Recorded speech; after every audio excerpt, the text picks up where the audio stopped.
को ध्यान से देखना। और चलिए फिर वीडियो को शुरू करते हैं। आपका पहला सवाल, भारत में नमक का सबसे बड़ा उत्पादक राज्य कौन सा है? देखिए भारत में नमक का सबसे बड़ा उत्पादक राज्य, यह राज्य है गुजरात, यानी जो आपका सही जवाब है ऑप्शन नंबर बी हो जाएगा गुजरात।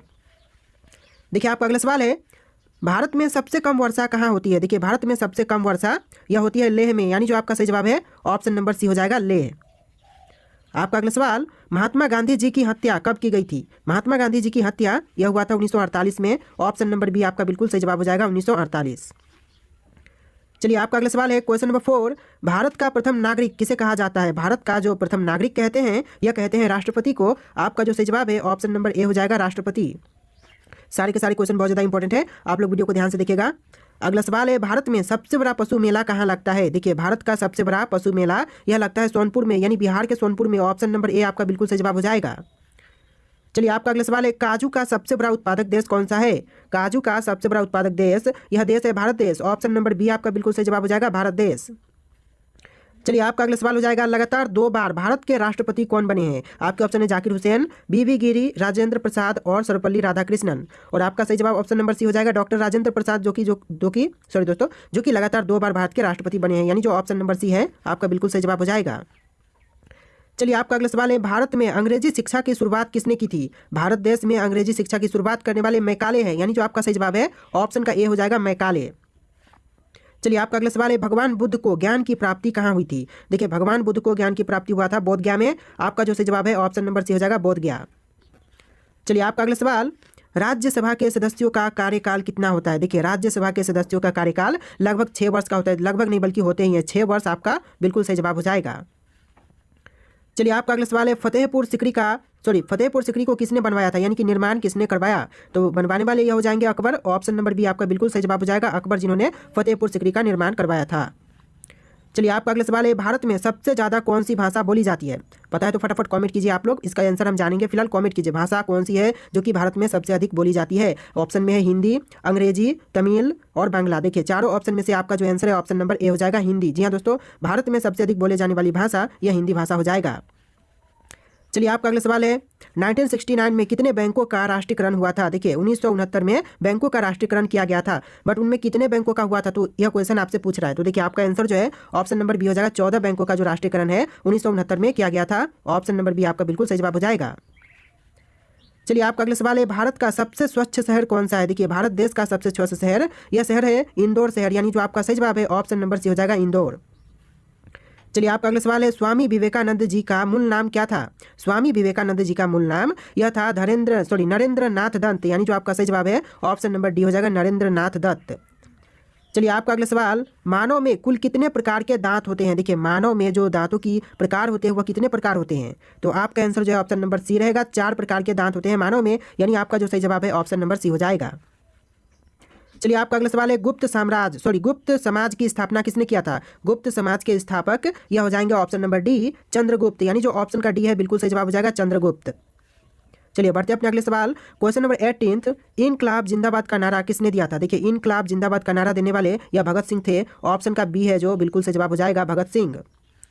चलिए आपका अगला सवाल है, चावल की खेती के लिए उपयुक्त मिट्टी कौन सी है? देखिए चावल की खेती के लिए उपयुक्त मिट्टी पूछा गया है। ऑप्शन में है काली मिट्टी, लाल मिट्टी, दोमट मिट्टी और जलोढ़ मिट्टी। आपका सही जवाब ऑप्शन नंबर सी रहेगा दोमट मिट्टी, यानी कि चावल की खेती के लिए जो उपयुक्त मिट्टी है यह दोमट मिट्टी हो जाएगा ऑप्शन नंबर सी।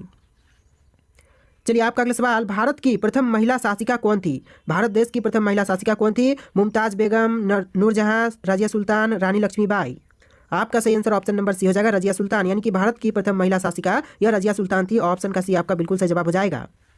अगला सवाल देखिए, चंद्रमा पर कदम रखने वाला पहला व्यक्ति कौन था? अगर आंसर जानते हैं तो फटाफट कमेंट कीजिए। आंसर क्या होगा दोस्तों, चंद्रमा पर कदम रखने वाला जो प्रथम व्यक्ति था वह कौन था? तो आपका आंसर जो है ऑप्शन नंबर ए हो जाएगा नील आर्मस्ट्रॉन्ग, जो कि चंद्रमा पर कदम रखने वाला पहला व्यक्ति था। ऑप्शन का ए आपका बिल्कुल सही जवाब हो जाएगा। चलिए आपका अगला सवाल है, मनुष्य के चेहरे में कितनी हड्डियां होती है? वेरी इंपॉर्टेंट क्वेश्चन है। मनुष्य के जो फ्रंट चेहरा होता है उसमें हड्डियों की संख्या 14 होती है। ऑप्शन नंबर बी आपका बिल्कुल सही जवाब हो जाएगा। मानव खोपड़ी नहीं बल्कि फ्रंट का जो चेहरा होता है उसके अंदर की हड्डियां की संख्या पूछी गई है। तो आपका जो आंसर है ऑप्शन नंबर बी हो जाएगा। देखिए आपका अगला सवाल है, शरीर में सबसे बड़ी अंत स्त्रावी ग्रंथि कौन सी है? देखिए सबसे बड़ी अंत स्त्रावी ग्रंथि यह है थायराइड, यानी जो आपका सही जवाब है ऑप्शन नंबर ए हो जाएगा थायराइड। देखिए क्वेश्चन नंबर 24, भारत में नोटबंदी कब हुई थी? देखिए नोटबंदी जो कि भारत में यह हुआ था 8 नवंबर 2016 को, यानी नोटबंदी कब हुआ पूछा जाए तो 8 नवंबर 2016 आपका राइट आंसर हो जाएगा ऑप्शन नंबर बी। चलिए आपका अगला सवाल है, अंतर्राष्ट्रीय मजदूर दिवस कब मनाया जाता है? देखिए अंतर्राष्ट्रीय मजदूर दिवस यह मनाई जाती है 1 मई को। ऑप्शन नंबर सी आपका बिल्कुल सही जवाब हो जाएगा 1 मई। अगला सवाल है, पानीपत का प्रथम युद्ध कब हुआ था? पानीपत का जो प्रथम युद्ध हुआ था यह 1526 में, यानी जो ऑप्शन नंबर सी है 1526 बिल्कुल सही जवाब हो जाएगा।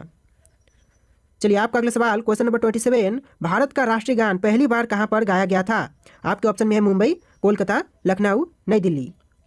और इसका जो बिल्कुल सही आंसर हो जाएगा ऑप्शन नंबर बी, कोलकाता में, यानी जो भारत का राष्ट्रीय गान है पहली बार कोलकाता शहर में गाई गई, यानी जो ऑप्शन नंबर बी है आपका बिल्कुल सही जवाब हो जाएगा। चलिए आपका अगला सवाल है, भारत के राष्ट्रीय ध्वज की लंबाई और चौड़ाई का अनुपात है? तो देखिए अनुपात कौन सा हो जाएगा राष्ट्रीय ध्वज की लंबाई और चौड़ाई का? तो आपका जो सही जवाब है ऑप्शन नंबर बी हो जाएगा 3:2, यानी जो आपका सही जवाब है ऑप्शन नंबर बी हो जाएगा। चलिए आपका अगला सवाल है, वयस्क मानव शरीर में कितनी हड्डियां होती हैं? देखिए मानव शरीर में हड्डियों की संख्या होती है 206, यानी जो इस सवाल का आंसर है ऑप्शन नंबर डी हो जाएगा, ऑप्शन नंबर डी हो जाएगा। मानव शरीर में हड्डियों की संख्या 206 है। चलिए आपका अगला सवाल है, ऑक्सीजन का रासायनिक सूत्र क्या है? देखिए ऑक्सीजन का रासायनिक सूत्र यह होता है O2, यानी जो आपका सही जवाब है ऑप्शन नंबर सी हो जाएगा O2। चलिए आपका अगला सवाल है, न्याय की जंजीर किसे कहा जाता है? न्याय की जंजीर यह कहते हैं जहांगीर को। ऑप्शन नंबर डी आपका बिल्कुल सही जवाब हो जाएगा जहांगीर। अगला सवाल क्वेश्चन नंबर 32, भारत के किस प्रधानमंत्री ने कभी शादी नहीं की थी? देखिए शादी नहीं करने वाले प्रधानमंत्री या प्रधानमंत्री हो जाएंगे option number B, Atal Bihari Vajpayee, जिन्होंने कभी शादी नहीं की। तो ऑप्शन नंबर बी आपका बिल्कुल सही जवाब हो जाएगा। चलिए आपका अगला सवाल है, भारत का सबसे गर्म राज्य कौन सा है? भारत का सबसे गर्म राज्य यह राज्य है राजस्थान राज्य। ऑप्शन नंबर सी आपका बिल्कुल सही जवाब हो जाएगा राजस्थान राज्य। अगला सवाल है, विश्व का सबसे बड़ा गन्ना उत्पादक देश कौन सा है? विश्व की सबसे बड़ी गन्ना उत्पादक देश कौन सी हो जाएगी दोस्तों? ऑप्शन में है भारत, ब्राजील, अर्जेंटीना और संयुक्त राज्य अमेरिका। देखिए आपका आंसर जो है ऑप्शन नंबर बी रहेगा ब्राजील। जी हाँ दोस्तों, विश्व में सबसे बड़ा गन्ना उत्पादक देश यह देश है ब्राजील, ऑप्शन नंबर बी। चलिए आपका अगला सवाल है, तुलसीदास किसके समकालीन थे? तुलसीदास यह समकालीन थे अकबर के। ऑप्शन का ए बिल्कुल सही जवाब हो जाएगा अकबर। चलिए आपका अगला सवाल है, प्रधानमंत्री की नियुक्ति कौन करता है? देखिए प्रधानमंत्री की नियुक्ति करने वाले होते हैं राष्ट्रपति। ऑप्शन का बी आपका बिल्कुल सही जवाब हो जाएगा राष्ट्रपति। चलिए आपका अगला सवाल है, सहायक संधि किससे संबंधित है? देखिए सहायक संधि जो था यह लॉर्ड वेलेजली से संबंधित था। तो आपका जो सही जवाब है ऑप्शन नंबर ए हो जाएगा लॉर्ड वेलेजली। चलिए आपका अगला सवाल है, सुंदरबन का डेल्टा कौन सी नदी बनाती है? देखिए जो सुंदरबन का डेल्टा है यह बनाने वाली नदी कौन सी हो जाएगी? ऑप्शन में है गंगा ब्रह्मपुत्र और नर्मदा ताप्ती। देखिए आंसर जो ऑप्शन नंबर सी रहेगा गंगा ब्रह्मपुत्र, ये दोनों नदियां मिलकर के सुंदरबन का डेल्टा बनाती है, यानी जो आपका सही जवाब है ऑप्शन का सी हो जाएगा। चलिए आपका अगला सवाल है, भारत में पहला आधार कार्ड कब बना था? भारत देश में पहला आधार कार्ड यह आधार कार्ड बना था 29 सितंबर 2010 को, यानी जो आपका सही जवाब है ऑप्शन नंबर डी हो जाएगा 29 सितंबर 2010। चलिए आपका अगला सवाल, लाल रक्त कणिकाओं का निर्माण कहाँ होता है? देखिए लाल रक्त कणिकाओं का निर्माण यह होता है अस्थि मज्जा में। ऑप्शन नंबर सी बिल्कुल सही जवाब हो जाएगा अस्थि मज्जा। चलिए आपका अगला सवाल क्वेश्चन नंबर 41, भारत के प्रथम महिला शासिका कौन थी? क्वेश्चन रिपीट हो रहे हैं, जैसा कि आंसर आप जानते हैं रजिया सुल्तान जो कि भारत की प्रथम महिला शासिका थी। तो ऑप्शन नंबर डी बिल्कुल सही जवाब हो जाएगा। पहले ऑप्शन नंबर सी था अगला सवाल में, तो ऑप्शन नंबर कहाँ पर है ए मायने नहीं रखता, आंसर कौन सा सही होगा ए आपको देखना है। तो आंसर जो है रजिया सुल्तान है, तो ऑप्शन नंबर डी आपका बिल्कुल सही जवाब हो जाएगा। चलिए आपका अगला सवाल है, प्रसिद्ध बाघा बॉर्डर कहाँ पर स्थित है? जो प्रसिद्ध बाघा बॉर्डर है यह जो है अमृतसर में है। तो आपका जो आंसर है ऑप्शन नंबर सी हो जाएगा अमृतसर। चलिए आपका अगला सवाल है, सबरीमाला श्री अयप्पा मंदिर किस राज्य में स्थित है? सबरीमाला श्री अयप्पा मंदिर यह राज्य केरल में है। आपका जो सही जवाब है ऑप्शन नंबर बी हो जाएगा केरल राज्य। देखिए आपका अगला सवाल, केदारनाथ मंदिर उत्तराखंड के किस जिले में स्थित है? तो केदारनाथ मंदिर जो है यह उत्तराखंड के जिले रुद्रप्रयाग में है। तो आपका जो सही जवाब है ऑप्शन नंबर सी हो जाएगा रुद्रप्रयाग। चलिए आपका अगला सवाल क्वेश्चन नंबर 45, ढोकला भारत के किस राज्य का व्यंजन है? ढोकला जो है वह भारतीय राज्य गुजरात का व्यंजन है, यानी जो आपका सही जवाब है ऑप्शन नंबर बी हो जाएगा गुजरात। चलिए आपका अगला सवाल है, मृगनयनी का महल कहाँ स्थित है? मृगनयनी का जो महल है यह जो है ग्वालियर में है। ऑप्शन नंबर सी बिल्कुल सही जवाब हो जाएगा ग्वालियर। चलिए आपका अगला सवाल क्वेश्चन नंबर 47, भारत की पहली स्वदेश निर्मित रंगीन फिल्म कौन सी थी? भारत की पहली स्वदेश निर्मित रंगीन फिल्म यह था किशन कन्हैया, यानी जो आपका सही जवाब है ऑप्शन नंबर सी हो जाएगा किशन कन्हैया। चलिए आपका अगला सवाल है, उलट बंसी किस भक्त कवि का विशिष्ट योगदान है? देखिए उलट बंसी किस भक्त कवि का विशिष्ट योगदान है? तो आपका जो आंसर है ऑप्शन नंबर ए हो जाएगा कबीर का, यानी आपका आंसर क्या होगा ऑप्शन नंबर ए हो जाएगा कबीर। चलिए आपका अगला सवाल, कंदरिया महादेव मंदिर कहाँ पर स्थित है? कंदरिया महादेव मंदिर जो है यह जो है खजुराहो में है। आपका जो सही जवाब है ऑप्शन नंबर डी हो जाएगा, खजुराहो। चलिए आपका अगला सवाल, हिंदी किस अनुच्छेद के अंतर्गत राष्ट्रभाषा कहलाई? देखिए हिंदी जो है, हिंदी भाषा जो है वह किस अनुच्छेद के तहत जो राष्ट्रभाषा कहलाई गई है? तो आपका जो आंसर है ऑप्शन नंबर ए रहेगा, अनुच्छेद 343 के तहत कहलाई गई। तो आपका जो सही जवाब है ऑप्शन नंबर ए हो जाएगा। चलिए अगला सवाल देखते हैं, क्वेश्चन नंबर 51, राष्ट्रपति की आपातकालीन धारा कौन सी है? देखिए राष्ट्रपति की आपातकालीन धारा यह है 352, यानी जो आपका सही जवाब है ऑप्शन नंबर बी हो जाएगा, 352। चलिए आपका अगला सवाल, रामचरितमानस में कुल कितने कांड है? देखिए रामचरितमानस में कांड टोटल 7 है। ऑप्शन नंबर सी बिल्कुल सही जवाब हो जाएगा। पूछा जाए रामचरितमानस में कांड की संख्या तो यह 7 हो जाएगा। चलिए क्वेश्चन है 53 नंबर, गेहूं की सर्वाधिक पैदावार भारत के किस राज्य में होती है?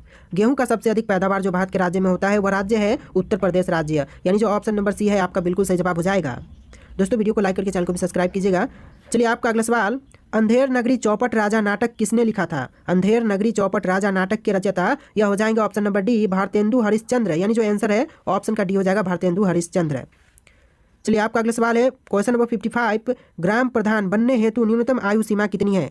ग्राम प्रधान बनने के लिए जो न्यूनतम आयु सीमा होती है यह लगभग 21 वर्ष की होती है, यानी जो आपका सही जवाब है ऑप्शन का ए हो जाएगा, 21 वर्ष। चलिए आपका अगला सवाल है, कितने वर्ष के पश्चात राष्ट्रीय जनगणना होती है? तो यह होती है 10 वर्षों के पश्चात। तो फिलहाल में जो देखा जाए तो जनगणना जो है 2011 के बाद नहीं हुआ है। तो आपका जो आंसर है ऑप्शन नंबर ए रहेगा, 10 वर्षों के बाद राष्ट्रीय जनगणना की जाती है। चलिए आपका अगला सवाल है, ध्वनि का वेग किसमें सबसे अधिक होता है? देखिए ध्वनि का जो वेग है वह सबसे अधिक होती है पारा में, यानी जो आपका सही जवाब है ऑप्शन नंबर सी हो जाएगा, पारा। देखिए आपका अगला सवाल है क्वेश्चन नंबर 58, किस विटामिन की कमी से खून का बहना रुकता नहीं है? देखिए कौन से ऐसा विटामिन है जिसकी कमी के कारण खून का बहना नहीं रुकेगा? तो ऐसा जो आंसर है ऑप्शन नंबर डी हो जाएगा, विटामिन के कमी के कारण खून का बहना नहीं रुकता है। बाकी जैसे विटामिन सी है, विटामिन डी है, विटामिन ए है, इनकी कमी से खून का जो बहना है वह रुक सकता है। तो आपका जो आंसर है ऑप्शन नंबर डी हो जाएगा। चलिए आपका अगला सवाल है, भारतीय रुपया का चिन्ह कब अपनाया गया था? देखिए भारतीय रुपया का चिन्ह यह अपनाई गई थी 2010 में। ऑप्शन नंबर ए आपका बिल्कुल सही जवाब हो जाएगा, 2010। चलिए आपका अगला सवाल क्वेश्चन नंबर 60, गंगा नदी का संगम स्थान कौन सा है? देखिए गंगा नदी का जो संगम स्थान है वह कौन से है? आपका ऑप्शन है पटना, हरिद्वार, वाराणसी, प्रयागराज। देखिए 4 ऑप्शन है, आपको राइट आंसर कमेंट करना है। दोस्तों जो भी हो राइट आंसर आप लोग कमेंट कीजिएगा। और आज के इस वीडियो में टोटल 60 क्वेश्चन थे। वीडियो कैसा लगा कमेंट करना, इस वीडियो को लाइक करके चैनल को सब्सक्राइब कर लेना। चलिए फिर मिलते हैं एक नए वीडियो में।